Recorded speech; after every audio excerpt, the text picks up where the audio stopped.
Boa noite. No Rio de Janeiro, o presidente Lula entrega casas e diz que o estado não nasceu para ser dominado pelo crime organizado e promete investimentos. Depois da adoção de câmeras corporais, mortes por policiais caem mais da metade no estado de São Paulo. E você vai ver também. Ameaça da dengue. Governo paulista anuncia centro para comandar combate à doença. Casos cresceram quase 50%. Violência contra a criança. Denúncias de imagens de abuso e exploração sexual infantil cresceram 77% em 2023. Agora no Rede TV News.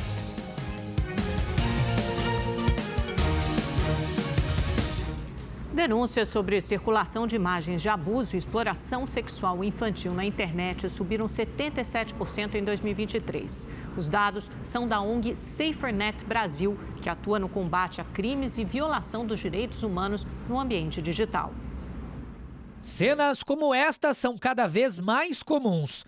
Crianças e adolescentes estão cada dia mais conectados, principalmente depois da pandemia. Mas além da diversão, os jogos online e as redes sociais também escondem armadilhas que podem se tornar casos de abuso e exploração sexual infantil. A média de mortes de policiais militares caiu pela metade no estado de São Paulo depois que câmeras corporais foram instaladas nos uniformes. Na última sexta-feira, uma câmera corporal registrou o momento em que o soldado da rota, Samuel Wesley Cosmo, foi baleado no olho direito. Ele fazia um patrulhamento de combate ao tráfico na comunidade Mangue Seco, em Santos, na Baixada Santista. Nas imagens, é possível ver o soldado entrando em uma viela quando o assassino surge de repente e atira contra o agente que não resistiu e morreu. O rosto do atirador foi registrado pela câmera instalada no uniforme do policial, o que vai ajudar a Polícia Civil na identificação do autor do disparo. Aquele criminoso, o rosto dele foi gravado, aquelas imagens já estão sendo utilizadas, né, pela Polícia Civil para investigar e certamente ele vai ser, ele vai ser preso ali com base nessas imagens. Os policiais militares que atuam no estado de São Paulo começaram a usar câmeras corporais em agosto de 2020. Nos 3 anos anteriores ao uso da ferramenta, 41 agentes morreram em serviço. Já nos 3 anos seguintes, o número de mortes caiu para 19. A ouvidoria da Polícia Militar do Estado é favorável ao uso da câmera. É uma política que não só precisa permanecer, como precisa ser ampliada. Ela precisa chegar em toda a tropa da Polícia Militar em São Paulo, ela precisa chegar nas tropas operacionais da Polícia Civil e, por que não, no sistema prisional, né? Organizações como o Instituto Sou da Paz defendem o uso das câmeras corporais, alegando que o registro das imagens inibe a corrupção, diminui casos de agressão e mortes, além de aumentar a produtividade da polícia. A partir do momento que os policiais têm certeza que eles estão sendo supervisionados, que eles são chamados por seus supervisores para receber um elogio, receber uma reprimenda, receber uma recomendação, ele fala, opa, mesmo que não tenha nenhuma morte, mesmo que eu faça uma prisão, eu ainda posso ter uma recomendação, uma reprimenda. Então eu vou agir da maneira mais dentro dos protocolos possível. Agora, o governador de São Paulo, Tarcísio de Freitas, já pensa em aumentar o investimento nesse tipo de monitoramento. Vamos avaliar o uso dessas câmeras, né, a possibilidade até de ampliação. Então nós vamos, isso está sendo estudado com a Secretaria de Segurança Pública e a Câmara Corporal também vai se integrar ao Muralha Paulista. A Justiça aceitou a denúncia contra os 7 acusados de participarem do sequestro do ex-jogador de futebol Marcelinho Carioca e da amiga dele, Thaís Alcântara. Além dos 4 presos após o crime, 3 pessoas foram identificadas como autores do sequestro, mas continuam foragidas. Segundo a investigação, os envolvidos fazem parte de uma quadrilha especializada em sequestros que usam a modalidade Pix para extorsão das vítimas. O crime aconteceu no dia 17 de dezembro. Em cativeiro, Marcelinho foi agredido e obrigado a gravar um vídeo para enganar as autoridades. A prisão de suspeitos também foi convertida em preventiva. No Rio de Janeiro, o miliciano rival ao grupo do Zinho foi morto após troca de tiros com a polícia. Hoje de manhã, policiais civis de várias delegacias foram até Nova Iguaçu, na Baixada Fluminense, para tentar prender o miliciano Tauan de Oliveira Francisco, de 25 anos, conhecido como Tubarão. Ao chegar na casa em que ele estava, a polícia foi recebida a tiros e houve intenso confronto. Tauan chegou a jogar uma granada nos agentes. Mesmo cercado, o criminoso pulou o muro para casas vizinhas, mas foi baleado. Os policiais socorreram o miliciano e ele foi encaminhado para um hospital da região, mas não resistiu aos ferimentos e morreu.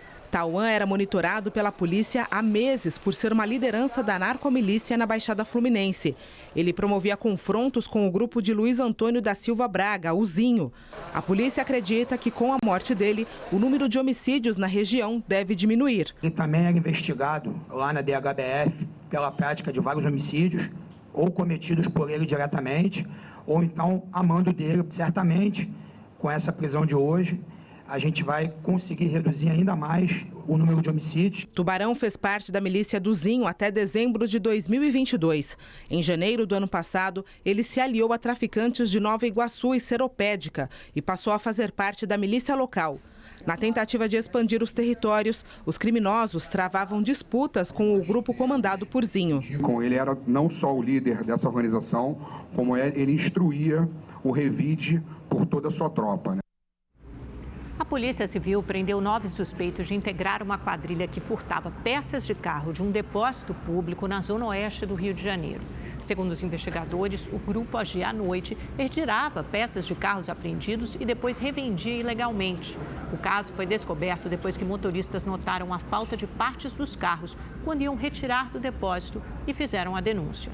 5 veículos usados pelos criminosos foram apreendidos.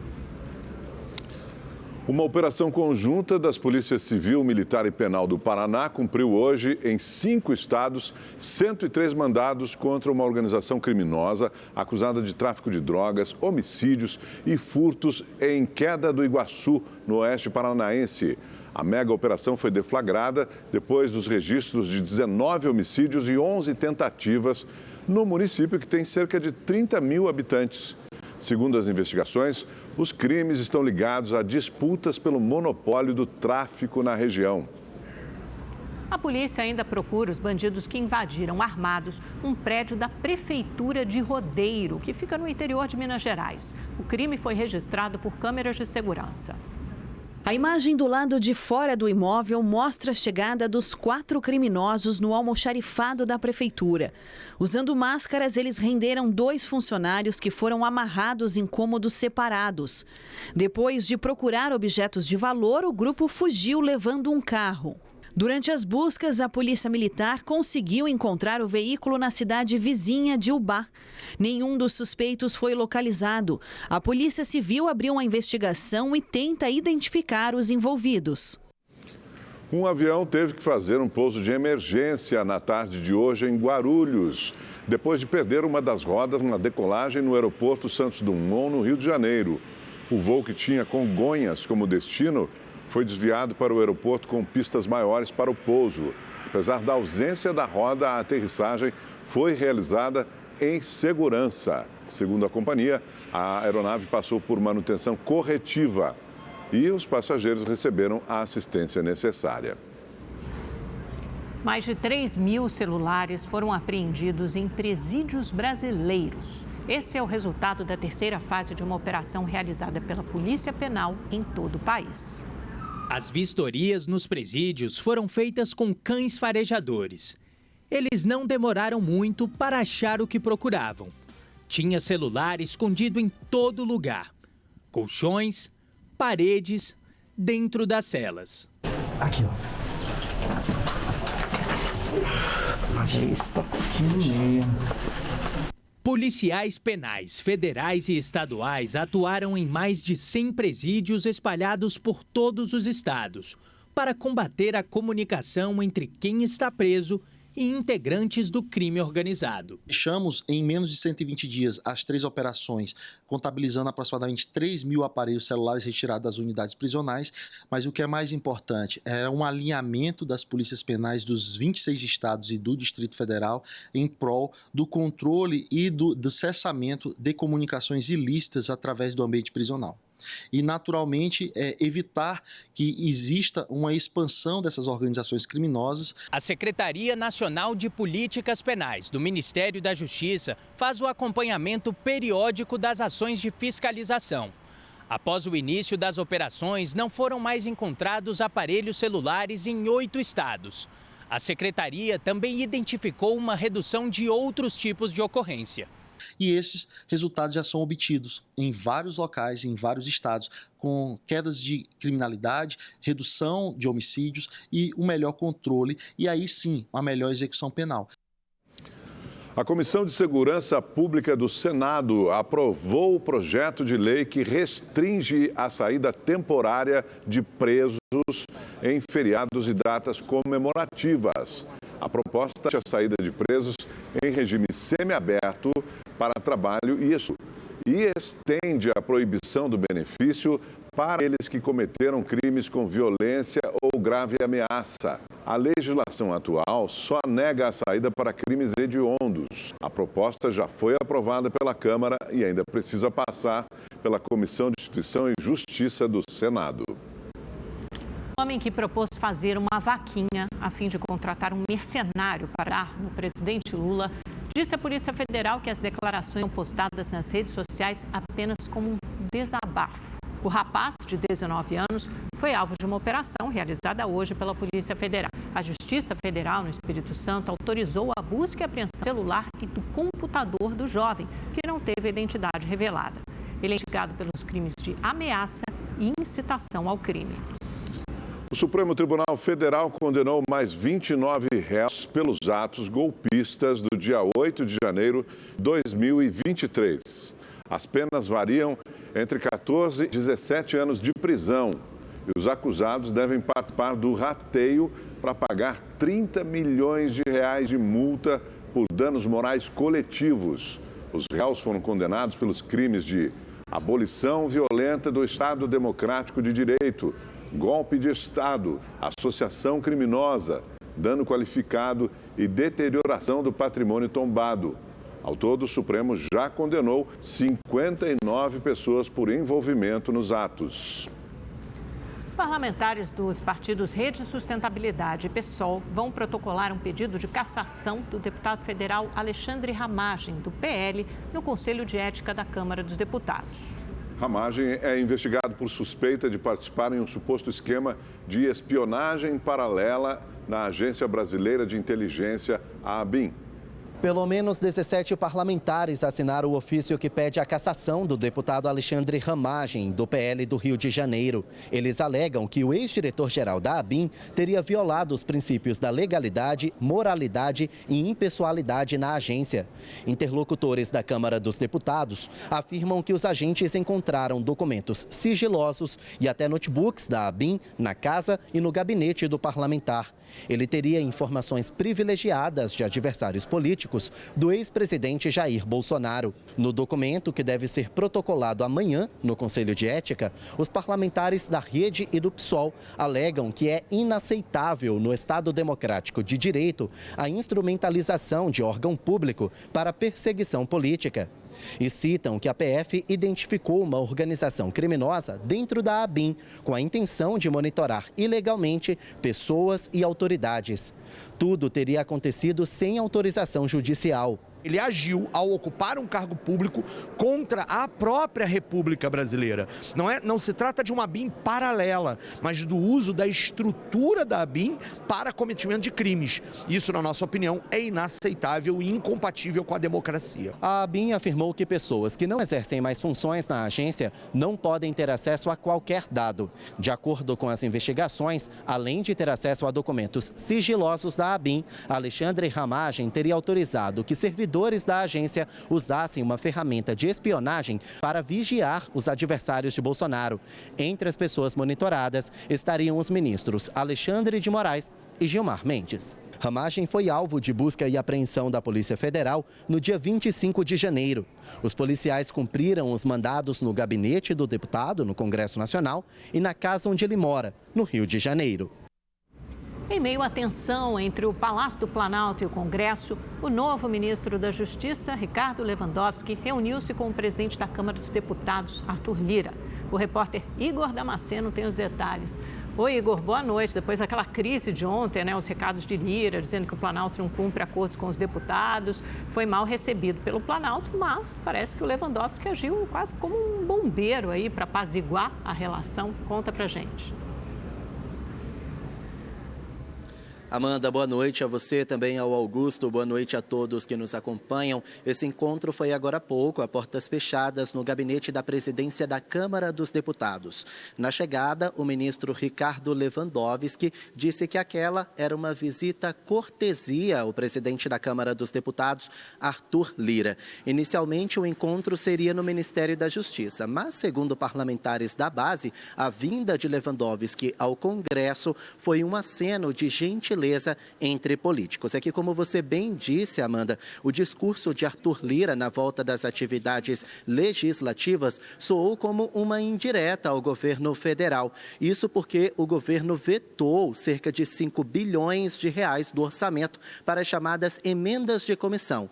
Lira criticou esse veto presidencial. Mas essa não foi a única agenda importante de Lewandowski, não. Mais cedo, ele teve um outro encontro, desta vez lá no Ministério da Justiça, e com o ministro da Defesa, José Múcio Monteiro. A reunião institucional foi para tratar de temas comuns entre os dois ministérios, como as questões dos povos Yanomami, os povos indígenas Yanomami, e também a operação de garantia da lei e da ordem em portos e aeroportos do Rio de Janeiro e de São Paulo. A GLO, que serve para reprimir o tráfico internacional de armas e drogas, vai terminar em maio.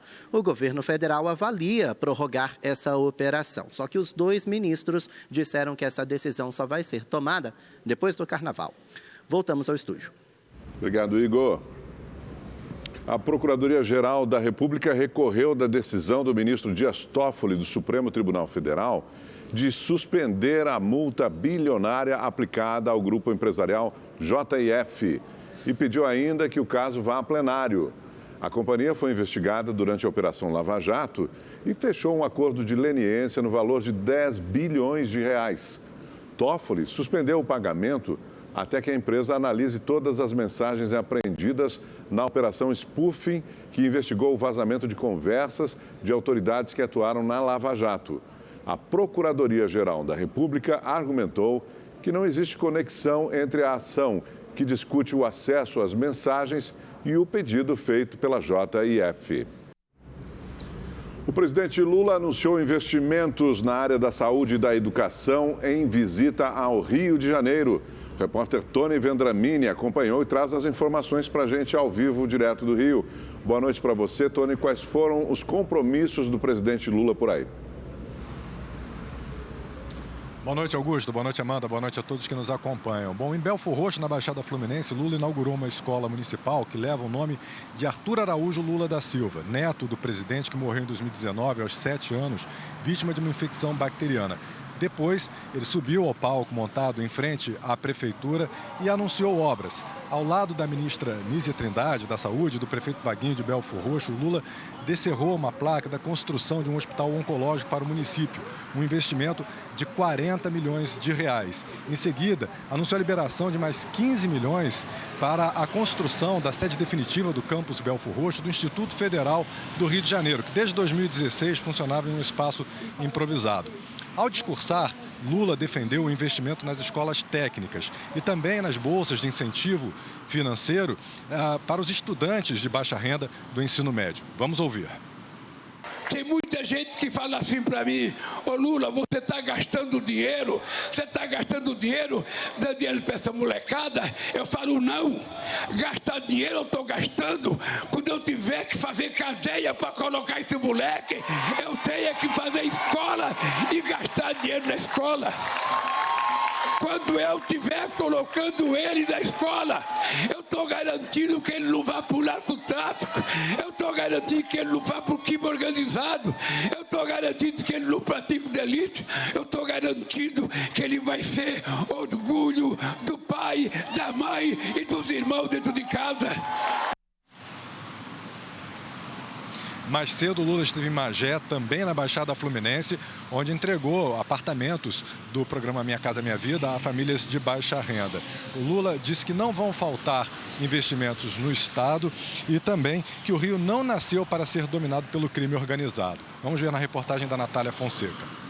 Foram 20 anos sonhando com a casa própria. Dona Kátia mora de favor em um local sem saneamento básico. Agora, essa história vai ficar para trás. Ela é uma das contempladas com uma unidade do Minha Casa Minha Vida. A entrega das chaves foi só emoção.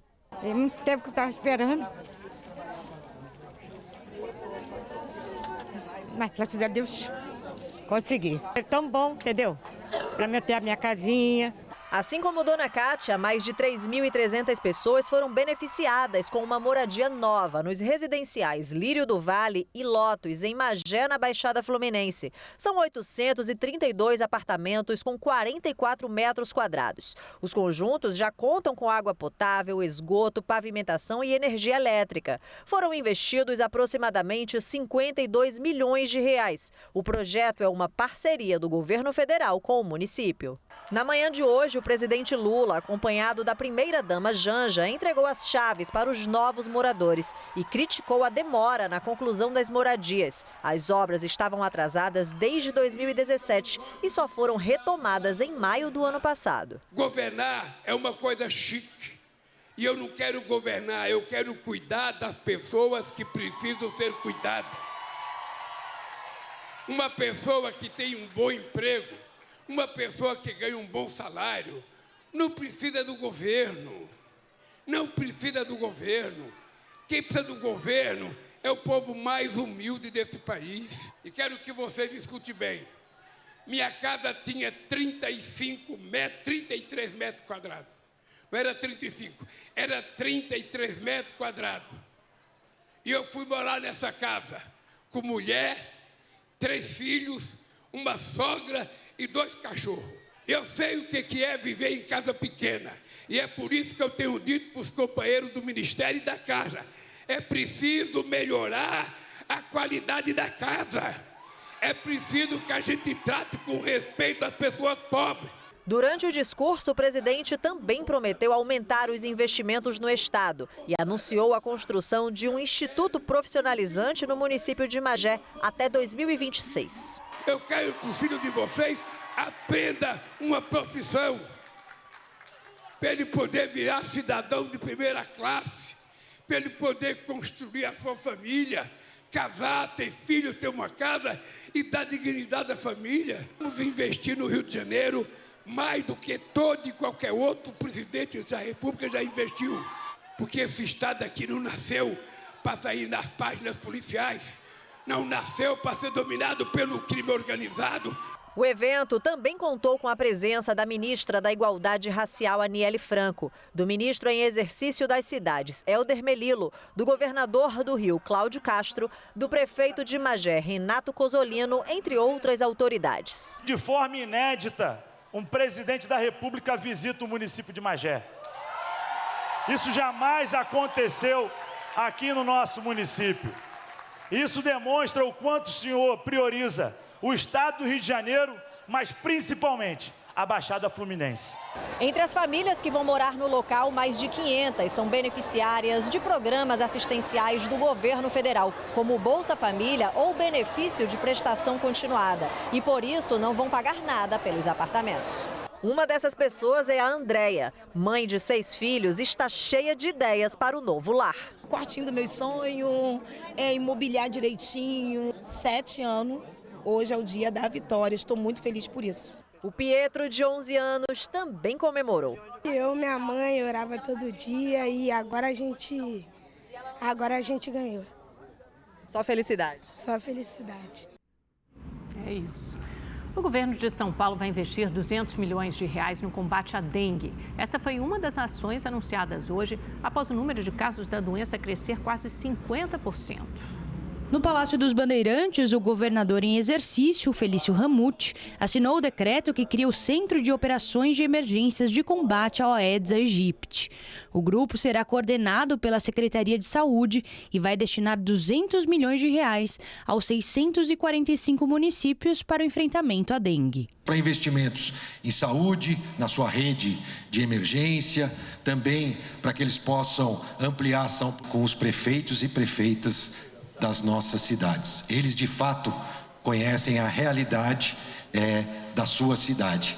O nosso estado tem uma grande diversidade de situações e condições e é importante respeitá-las, dando a autonomia aos prefeitos para que eles possam também implantar suas ações. O Centro de Operações de Emergências também contará com painel de monitoramento, que será atualizado 24 horas por dia e mostrará alguns dados epidemiológicos, como o número de casos confirmados e óbitos pela doença. O que nós temos aqui no mapa, nós vamos poder enxergar em tempo real as cidades e as regiões do estado que estão mais comprometidas, que não estão tendo o maior número de casos. Portanto, podemos ser mais efetivos. No mês de janeiro foram registrados 19.243 casos de dengue em São Paulo, contra 13.033 registros no mesmo período de 2023. 4 mortes foram confirmadas pelo governo do estado.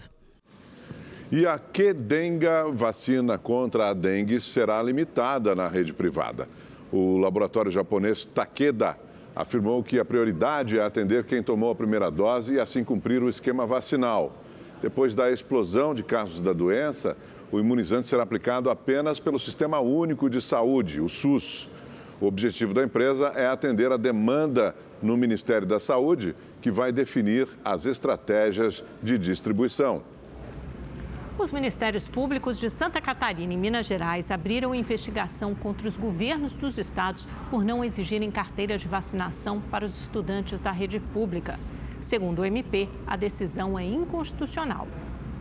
Romeu Zema fez o vídeo para marcar o retorno dos estudantes às salas de aula. Ao lado do deputado federal Nicolas Ferreira e do senador Cleitinho, o governador mineiro diz que não será exigida vacinação para os alunos da rede pública de ensino do estado. Que em Minas, todo aluno, independente de ter ou não vacinado, terá acesso às escolas. O governador catarinense Jorginho Melo também comemorou o fim da exigência do comprovante de vacina contra a Covid no ato da matrícula. Aqui em Santa Catarina, a vacina não é obrigatória, fica na consciência de cada catarinense. Para o Ministério Público de Santa Catarina, as medidas violam a Constituição, já que o governo federal incluiu o imunizante da Covid-19 no plano obrigatório previsto para crianças de até 5 anos.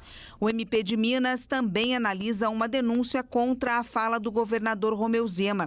Para o vice-presidente da Sociedade Brasileira de Imunizações, os governadores podem desestimular a cobertura vacinal, aumentando o risco de reinserção de vírus graves, já erradicados no país, como sarampo e poliomielite. É um antivacinismo, é um desserviço à saúde pública do país, incentivando ou criando ainda mais desconfiança na população sobre o valor e a importância da vacinação. A posição dos governadores ainda contraria o Estatuto da Criança e do Adolescente, que diz que é obrigatória a vacinação nos casos recomendados pelas autoridades sanitárias. Politizar essa história, dizer que não vai ser obrigada, a vacinação nunca foi compulsória e obrigatória para alguém frequentar a escola no nosso país. A apresentação do documento, sim, é uma ferramenta que possibilita recuperar atrasos vacinais, que possibilita fazer com que a vacinação fique em dia. Vamos saber agora como fica a previsão do tempo para todo o Brasil com Igor Silveira. Boa noite para você, Igor. Você acertou a previsão de ontem para essa terça-feira. Como é que fica para amanhã? Vamos lá, boa noite, Augusto, boa noite, Amanda. Boa noite para você que está em casa. Pois é, amanhã não muda muita coisa. Esquenta bastante, mas tem previsão de chuva em toda essa área que a gente vê mais escura aqui no mapa. Em São Paulo, o sol aparece, o tempo fica abafado, viu? Os termômetros, olha, podem chegar aos 32 graus amanhã, 30 graus na quinta-feira e 31 graus na sexta-feira. Em Belo Horizonte, o uma forte chuva foi a responsável aí por alagamentos e ruas foram interditadas. Olha, por lá choveu mais de 60 milímetros. A Defesa Civil foi acionada, mas informou que não há registros de grandes transtornos. Amanhã o tempo fica abafado em todo o sudeste. A máxima pode chegar aos 34 graus no Rio de Janeiro, 30 graus em Belo Horizonte, ainda com previsão de chuva forte por lá, e 33 graus em Vitória, no Espírito Santo. No sul do país, o calorão continua por causa da onda de calor que vem da Argentina. Já no Nordeste, o sol aparece. A máxima em Fortaleza pode chegar aos 34 graus, mas tem previsão de chuva no sul da Bahia, viu? Amanda, Augusto. Tá ótimo. Calorão e chuva. Exatamente. Resumo da história. Típico de verão. Típico de verão. Obrigada, Igor. Imagina. Até amanhã. E olha, pessoal, nós tivemos um probleminha técnico no começo do jornal, para quem nos acompanhou desde o iniciozinho do Rede TV News. Por isso, agora vamos reexibir uma reportagem muito importante sobre as denúncias da circulação de imagens de abuso e exploração sexual infantil na internet. Cenas como esta são cada vez mais comuns. Crianças e adolescentes estão cada dia mais conectados, principalmente depois da pandemia. Mas além da diversão, os jogos online e as redes sociais também escondem armadilhas que podem se tornar casos de abuso e exploração sexual infantil. No ano passado, a ONG SaferNet Brasil, que defende e promove os direitos humanos na internet, recebeu mais de 70 mil denúncias de imagens de abuso e exploração sexual infantil, um aumento de 77% em relação a 2022. Este é o maior número já registrado desde o início da série histórica, em 2006. Isso significa que, em média, há uma denúncia a cada 7 minutos. E ainda mais grave, as denúncias recebidas são únicas. Quando o mesmo conteúdo é denunciado mais de uma vez, os relatos duplicados não são contabilizados na estatística. Para a diretora da entidade, o uso da inteligência artificial, até as demissões em massa das grandes empresas que administram as redes sociais, contribuem para esse aumento. E aí você tem o fato de que hoje os próprios usuários eles produzem esse tipo de conteúdo, que são os nudes e os packs de nudes também, que são trocados e comercializados. Ou seja, o próprio comportamento do usuário também contribui para esse aumento. Fazer montagem com imagens de crianças e adolescentes nus é crime e a pena é de até 3 anos. Para a diretora da ONG, é preciso que o poder público pense com urgência em políticas públicas que avancem sobre a segurança da internet. Onde você tem cada vez mais o uso precoce das redes sociais, crianças que passam a usar, e às vezes numa faixa etária menor do que a permitida pela empresa, e as famílias muitas vezes desconhecem como acompanhar essa navegação. Então, de fato, isso mostra o tamanho do problema e o quanto a gente não está conseguindo responder à altura desse desafio. Um policial civil foi baleado hoje durante uma tentativa de assalto na zona oeste de São Paulo. As imagens de uma câmera de segurança mostram o agente aparentemente conversando com o bandido e depois em luta corporal. O policial é atingido por um tiro e o bandido foge do local. Ele foi socorrido em um hospital da região. A área segue isolada pela polícia para a realização de perícia. Até o momento, não há informações sobre a prisão do suspeito. E no Recife, o carnaval já começou nos maiores hospitais públicos da cidade. É que tem a receita para levar música e muita animação para a criançada. São os doutores da alegria.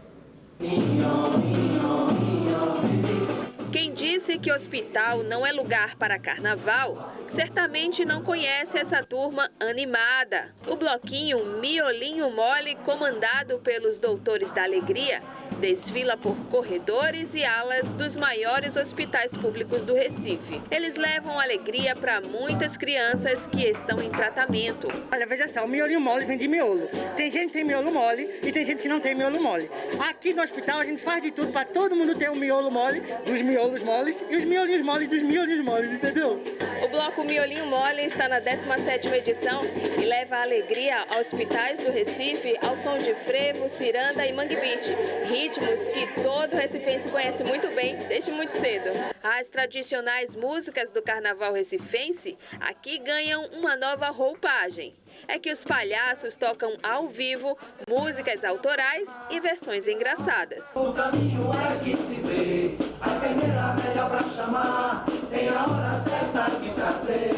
O meu sorinho, antes do almoço, é muito bom, pra tirar uma soneca melhor. Esse trabalho é muito importante, porque tira aquela carga do tratamento, daquele peso do tratamento e traz essa alegria, que é muito bom para eles, essa alegria para o psicológico deles mesmo, né? Eu gostei, né? Porque anima as crianças, né? Que estão doentes, passando por essa situação difícil. Eu gostei. Samira descobriu a leucemia há um mês e conta que a presença do bloquinho faz toda a diferença. Não é fácil, né? Mas eu sei que eu vou conseguir superar, Deus está comigo. E nesse ambiente aqui, né, eles abraçam mesmo você, aí já está muito mais tranquila. Estou amando, melhorou 100% do meu dia, até minha acompanhante dançou. A gente sabe que levar alegria, mobiliza as endorfinas e a gente, na realidade, traz isso sempre para eles. Os doutores da alegria, essa passagem do Doutores da Alegria aqui 2 vezes por semana é extremamente importante para eles. Foi a saudade que me trouxe pelo braço. Quero ver a enfermeira com a folha no quarto entrando. Tomar umas e outras aqui no meu braço. Governo e Senado avançam nas negociações sobre a medida provisória que prevê a reoneração da folha de pagamento das empresas. Os ministros da Fazenda, Fernando Haddad, e das Relações Institucionais, Alexandre Padilha, se reuniram com líderes partidários para discutir o assunto. A repórter Maria Ferreira está em Brasília e traz os detalhes desse encontro para a gente. Boa noite, Maria. Ministros e parlamentares chegaram a um acordo?